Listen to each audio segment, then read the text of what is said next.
alaykum. Men Mo'minov Hasanxon Allamxonovlik. 6 sentyabr 1987-yilda tug'ilgan yilim. Meni qisqacha murojaatim shundan iboratki, O'zbekiston Respublikasi Bosh prokuraturasiga men fuqaroni huquqlarimni himoya qilishda amaliy yordam so'ragan maqsadda 2022-yil iyul oyida Dadaboyev Yusufjon akadan o'zimga tanish bo'lmagan oldindan o'sha kishidan 20.850 AQSh dollariga Gentra rusumli O'zbekiston Respublikasida ishlab chiqarilgan qora rangdagi mashinani nasiya savdoga kelishib oldim. Va olib kelishilayotgan paytda shunda kelishuv tuzdikki, hozir kelishuv Dadaboyev Yusufjon menga taklif qo'ydi. Mayli, men sizga beraman Gentra rusumli avtomashinamni. Evaziga biron joyingizni garovga qo'yadigan biron mulkingizni bor deb so'radi. Keyin men holatim og'irligi sababli, pulga muhtojligim sababli ha bor dedim. Bo'lmasa ko'rib kelaylik dedi. 2020-yildan beri yashab kelayotgan va ishlab kelayotgan noturar binoyimni Namangan viloyati Kosonsoy tumani Sa'diy Sherozimov 6-yo'l ko'chasi 77-A uyda joylashgan joyimni ko'rsatdim ularga. Ko'rsatsam ular rozi bo'lib, mayli Gentrani biz beramiz, evaziga mashinani garovga qo'yib berasiz. Garovga qo'yayotganda notarial idorasida garov shartnomasi tuzilish rasxodlarini sizni hisobingizdan qilib o'tkaziladi. Keyin vaqt kelgandan keyin siz pulni berganingizdan keyin meni hisobimdan sizni nomingizga qaytib o'tkazib tartibdan chiqarib beramiz degan taklif tushdi. Unga kelishdik biz va kelishuvga asosan men Gentra rusumini oldim. Namanganlik Hasanboy degan bolaga mashina qurishga berdim. 14.500 AQSh dollariga sotib pulni naqd oldim. Va oradan 2-3 kun o'tgandan keyin Dadaboyev Yusufjon aka notarial idorasida mashinani rasmiylashtirib berishni so'raganimdan keyin menga o'zimni pasportim va kelinchagimning pasporti, ZAKS qog'ozimni berishimni va uy dokumentini, hujjatlarini taqdim etishimni so'radi. So'ragandan keyingina men berdim ularga. Bersam 1-2 kundan o'tgandan keyin mashina ham sotilibdi. Ana mashina qurish sotgan ekan. Notarius idorasiga kelinchagingizni olib keling deyishdi. Men keyin bordim. Ular hujjatni olib ketganda notarial idorasiga borsam, tashqarida ko'rib, Hasanxon ichkariga kirib, nimaiki desa, "Xo'p" deb turasiz. Bu yeringizni men sotib yubormayman. Men prosta meni garov tariqasida meni nomimda turadi, taxtda turadi. Keyin siz menga pulni berib bo'lganingizdan keyingina men sizga o'tkazib beraman deyishdi. Keyin men ichkariga kirdim. Ayolim bilan qo'l qo'ydik, imzo qo'yib, barmoqlar izlarini berdik. Menga hech qanaqa nusxa berilmadi. Oldi-sotdi shartnoma qilinganligi haqida garov deb qilingan ekan. Ular aslida oldi-sotdi shartnoma qilingan ekan. Oradan vaqtlar o'tdi. Men ishondim. Ular prosta garovga olgan deb bildim. Keyin 2022-yil 2022-yil dekabr oyini oxirida, 2023-yil fevral oyini boshida Dadaboyev Yusufjonga 20.600 AQSh dollarini berdim. 250 AQSh dollari qoldi. Keyin Dadaboyev Yusufjon menga pasportini bergan holda aytdiki, "Mana o'tkazuv oling" dedi. Men o'tkazuv olay desam, meni imkonim yo'q edi. Uni keyin oldi sotib qilganda nalogdan menga soliqdan spravka keldi. 17 million qancha soliq chiqqan ekan va plus ustiga qo'shilib 19 million, 21 millionga yetib qoldi. O'shani to'lasangiz keyin sizga ma'lumotnoma beramiz, qarzdorligi yo'q deb. O'sha ma'lumotnomani olgandan keyin o'tkazib olishga imkonim bo'lar ekan. Menda unaqa pulim yo'q edi. Keyin bizning shartnomamiz, kelishuvimiz garovda bo'ladi. Men sizning nomingizga pul bergandan keyin meni rasxodimdan deb, ya'ni Dadaboyev Yusufjon aka aytganda o'tkazib bermadi, keyin men ham o'tkazmadim. Oradan 6-7 oy o'tgandan keyin u sirazi pasportini olib qo'ydi mendan, kerak umraga ketaman deb. Keyin oradan 6 oy, 7 oy o'tgandan keyin menga yana ozgina pul kerak bo'lganday bo'ldi. Sherigim Eshonxonov Husniddin bilan birga borib, bitta mashina olib bering aka. Uyim sizning nomingizda garovda turibdi-ku, yana bitta olib bering, men qarzlarim bor, berib to'g'rilab olay, ishlarim bor, qilib olay desam, menga Jahongir Akbar degan ismni oldindan tanish bo'lgan shaxsni ro'bara qildi. Keyin u mashina topib beradigan bo'ldi. Bu orada Dadaboyev Yusufjon Toshkentga sheriklari bilan dam olgan ketgan ekan. Jahongir Akbar menga bitta Malibu avtomobilni ko'rsatdi. "Mana shuni olib beraman sizga" dedi. 2012-yilda ishlab chiqarilgan edi, adashmasam 50Z 780 shunaqa nomerda edi. O'sha mashinani menga berdi, mana bu qog'ozda ko'rsatilgan. U mashinani berib 17.500 AQSh dollariga kelishdik. Kelishib Ashada 13.900 $ga sotdik. Guvohlar Dadaboy Yusufjon, Jahongir Akbar haqqini Malibu berayotgan va mana Eshonxonov Husniddin billaydi va Bozorov Isroil aka, Sayfiddinov Rustam aka, keyin bitta Abdurahmon degan bola bor edi. O'shalar guvohligi ostida $17.500 ga Malibuni olyapmiz. $6.000 oldindan to'ladik. Qolgan $7.900 qolganligini ajdani sifatiga 11.500 qarzdor bo'lib qoldik. O'shani 3 oy muddatda berishga kelishdik. Oradan 3 oy muddat o'tgandan keyin Jahongir Akbar menga svязga chiqdi. 10-15 kun oldin muddatdan oldin. Hasanxon dedi, endi pulni bering dedi. Men Jahongir Akbarga dedimki, Eshonxonov Husniddin men bilan sherikchilikda olgandi. Uni qarzini berib uzib bergandim men. Ya'ni o'zim va uning qarzini uzib bergandim. O'shani ham topaylik. Men yarmini beraman, u yarmini beradi. U men bilan ajrashib ketdi. Oramiz uzilib ketdi desam, "Yo'q, men seni uying meni nomimda, bizda turibdi. Uni biz sotib olamiz" dedi.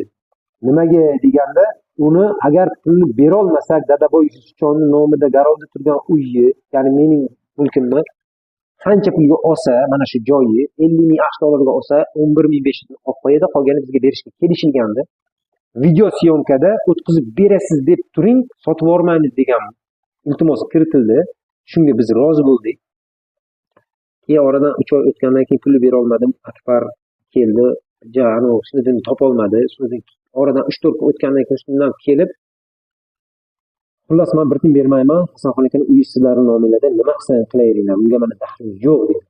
Degandan keyin rosa tortishdik, u bo'ldi, bu bo'ldi. Oradan ozgina vaqtlar o'tgandan keyin men Jahongir Akbarni 2024-yil mart oyining oxirlarida adashmasam chaqirtirib, mana edi mahalla vakillari, uchastkavoy nozirlari va bizning mahallamizning elik boshchisi, ya'ni mahalla komitetimizni chaqirib, o'shalar guvohlar ostida o'g'li qo'shnilarni chaqirib, bizdan haqdorlarni hammasini jalb qilgan holda mana shu noturar binoyimni Dadaboy Yusufjon akaning nomida turganini sotib, Jahongir Akbarga $5.700 Bozorov Isroil akaga, Sayfiddinov Rustamjonga qarzlarim bor edi. O'shalarga mashina sotib bersam rozi bo'lasizlarmi desam, "Ha, rozimiz" deb ketishgandi.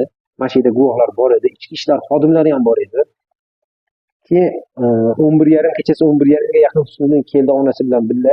"Mana hech qanaqa qarzim yo'q, sen o'zing qilasan, o'zing berasan. Bu yerda mana hech qanaqa daxlim yo'q" degan mazmunda gapirib, boshqa haqdorlarni ham ketdi. Boshqa haqdorlar mana yarim pulni olsa qolganiga rozimiz, Husniddindan olamiz degan so'zni aytishdi. Keyin oradan ozgina muddat o'tdi.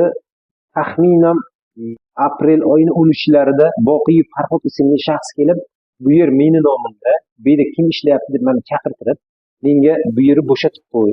Xohlasang, yashayman desang, ro'parosa $45.000 menga berasan. Men Jahongirdan oldim. Nimadan? Jahongir Akbardan oldim. Xohlasang 45.000 bersang, seni nomingga o'tadi. Xohlamasang, Akbar bersa Akbarga o'tadi. Bo'lmasa bo'shatishga harakatingni qil" dedi.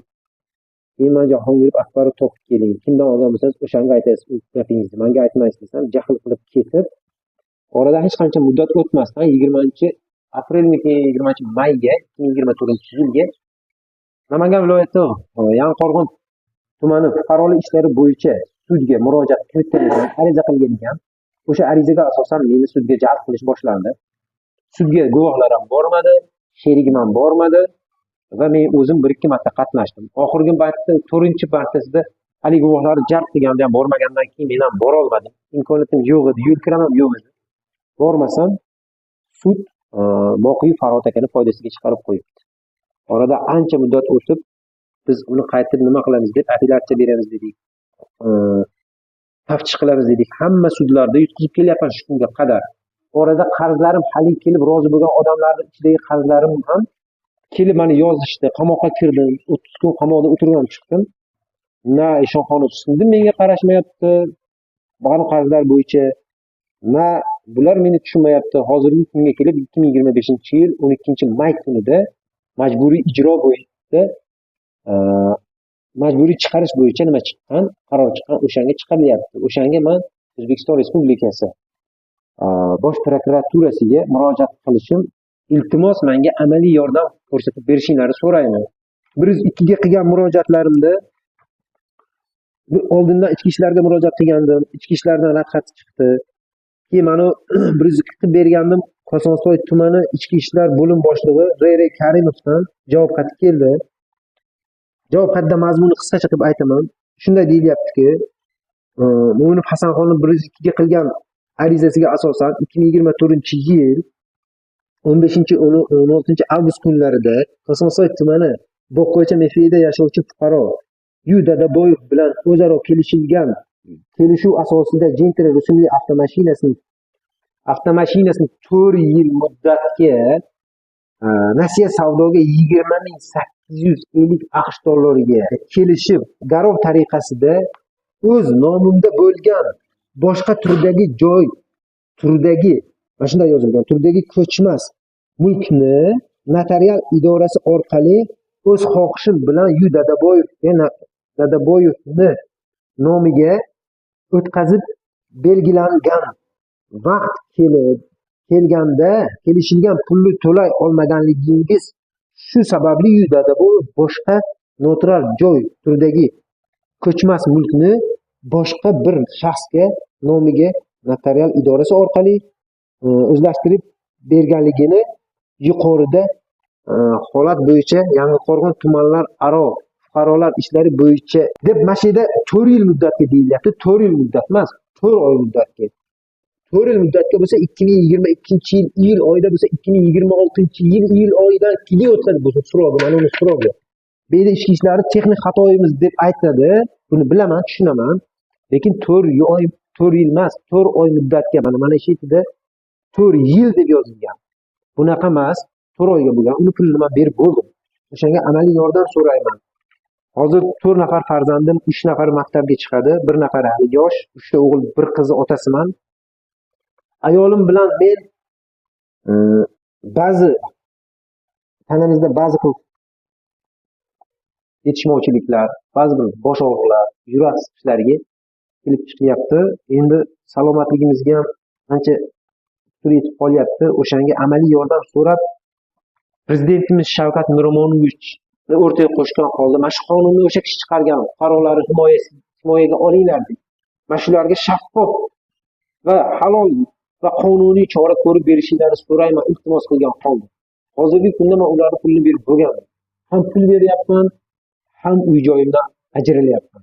O'shanga mana shunga g'arazli niyatdagi odamlarga tegishli chora ko'rib, tegishli ish qilib berishingizni so'rayman. Bundan 5-6 kun oldin borib uchrab, yana pul beraman, o'tkazib beringlar degan taklifga ham kiritsam, rad qilishdi. O'shanga iltimos, mana shunga amaliy yordam berishingizni so'rayman. Rahmat. Men 2025-yil 6-aprel kuni Namangan viloyatida respublika sayyor qabuli tekshiruv kelgan ekan, o'shanga murojaat bilan chiqqandim. Ya'ni mana shu masala bo'yicha, ya'ni meni nomimga Eshonxonov Husniddin, sherigim Eshonxonov Husniddin 2023-yil mart oyida 6-mart oyida adashmasam mart oyida mendan 1,5 million oldim deb ancha summani olib, siz nomingizga bog' yaratib, bog' chiqarib beraman. Bitta sherik bilan deb, bir kishi bilan menga murojaat qilib, menga chiqib, meni guvohnomalarni ochtirib, noldan yuksalish degan. Mo'minov Hasanxon nomida. To'g'rimi? Mana shularni chiqartirib, mana bunaqa bayonnomalarni tuzdirib, men bayonnomasini ham beraman. Mana bunaqa bayonnoma mana. Bayonnoma mana 06/03/2023 11,5 gektar mana uzumchilikka deb chiqartirib, meni nomimga, men bilmasdim, puluch ochib bering dedim, men pasportlarimni berib puluch ochib berganman. Keyin suv yo'q joydan joyi chiqarib, men sizni qarzimni uzaman sizdan degan mazmunda qilganmi, qanaqa niyatda qilgan bilmayman. Chiqartirib bergan, u yerni men ko'rmagandim. Keyin kadastr idorasiga borib murojaat qilganimdan keyingina kadastr idorasidagilar menga nimalarni chiqarib berishdi, u yer kartalarini chiqarib berishdi. Men sudda qatnashganimda sud raisi jalb qilganda taraflarni meni yonimga notarius Orifov Kamoliddin aka va Dadaboyev Ishjon aka kirib sud zalida o'tirgan edi. Shunday savol bo'ldiki, meni ma'lumotim o'rta maxsusligi uchun men buni bilmayman. U meni shaxsiy fikrim. Dadaboyev Yusufjondan savol bor deb so'ralganida Dadaboyev Yusufjon menga savol berdi. Hasanxon, men sizga biror yomonlik qildimmi, meni sudga berdingiz yo sudga qatnashyapman degan mazmunda so'radi. Men yo'q, yomonligingiz yo'q dedim. Keyin shu advokatlarga beradigan pulingizni, sudga rasxod qiladigan pulingizni menga bersangiz, sizni ishingizni bitkazib berardim-ku degan gap qildi. O'sha sud zalida bo'ldi. Keyin sudya so'ralgandan keyin Mo'minov Hasanxon Dadaboyev Yusufjonga savollaringiz bormi deb savol berildi. Menga navbat keldi. Keyin men bor dedim. Savolingizni bering degandan keyin, hurmatli Dadaboyev Yusufjon aka, men 2022-yil iyul oyida sizdan Gentra rusumli mashina avtomobilingizni 20.850 AQSh dollariga kelishib oldim va evaziga sizning taklifingizga asosan menda turgan noturar binoyimni o'zim yashab turgan, ishlab turgan joyni garov sifatida sizga o'tkazib beraman. O'tkazib berib, pulni to'liq berganimdan keyin, to'liq muddatdan keyin siz meni nomimga rasmiylashtirib berasiz deb kelishganlik to'g'rimi degan savolimga Dadaboyev Yusufjon ha to'g'ri dedilar. Raislik etuvchi sudyani oldilarida kotib Nodirjon edi, Nodirbek, Yanqo'rg'on sudida. Keyin men aytdimki, endi aytingchi, hurmatli Dadaboyev Yusufjon aka, men siz bilan kelishuvimiz asosidagi pulni 20.600 AQSh dollarini berdimmi degan savolga ha oldim deb javob berdi. Bizni shartnomamiz, men sizga pulni berganimdan keyin qaytib sizni rasxodingiz bilan meni nomimga rasmiylashtirib berilishini so'ragandim. Garov o'tkazib qo'ygandim, ya'ni men garovda o'tkazib bergan narsani. Siz ha o'tkazib beraman degandingiz. To'g'rimi o'sha gap? To'g'ri dedi. Sud zalida, sud protsessual kodeksini savollariga ko'ra savol berayotganimda keyin aytdimki, bo'ldi, men sizga qancha pul berdim? Sen 20.600 dollar berdingiz dedi. Nimaga bo'lmasa meni nomimga o'tkazib bermayapsiz desam, bu yerni men sotib olganman, bu yer meniki degan gap qilishdi. Endi bunga sudning qarori chiqdi va soliqdan hozirgi kunda menga xabarnoma keldiki, mana bu kartada joylashgan ekan. Soliqdan shunday xabar keldiki, Mo'minov Hasanxon 3 yildan beri 11,5 gektar yerdan foydalanayotganligingiz sababli sizga 15.300.000 mana summasi bilan soliq chiqqan, o'shani to'lashingiz shart deyilgandi. Endi men u yerda uzumchilik mayli hech bo'lmasa yaratib bo'lsa ham, hech bo'lmasa mana ziyonlarimni qoplarman degandim. Bu yerda na suv yo'q, na hech nima yo'q. Mana shunday holatda chiqarib hozir mana soliq ham mana bo'ynimga chiqyapti. Uyga suv ham chiqmayapti, suv chiqarishga yordam ham yo'q. Mana uyim ketyapti. Eshonxona husniddin qilib bergan mana shu ishlarga ham mana shu ish ichida ko'rib berilishini so'rayman, iltimos qilib qo'yaman.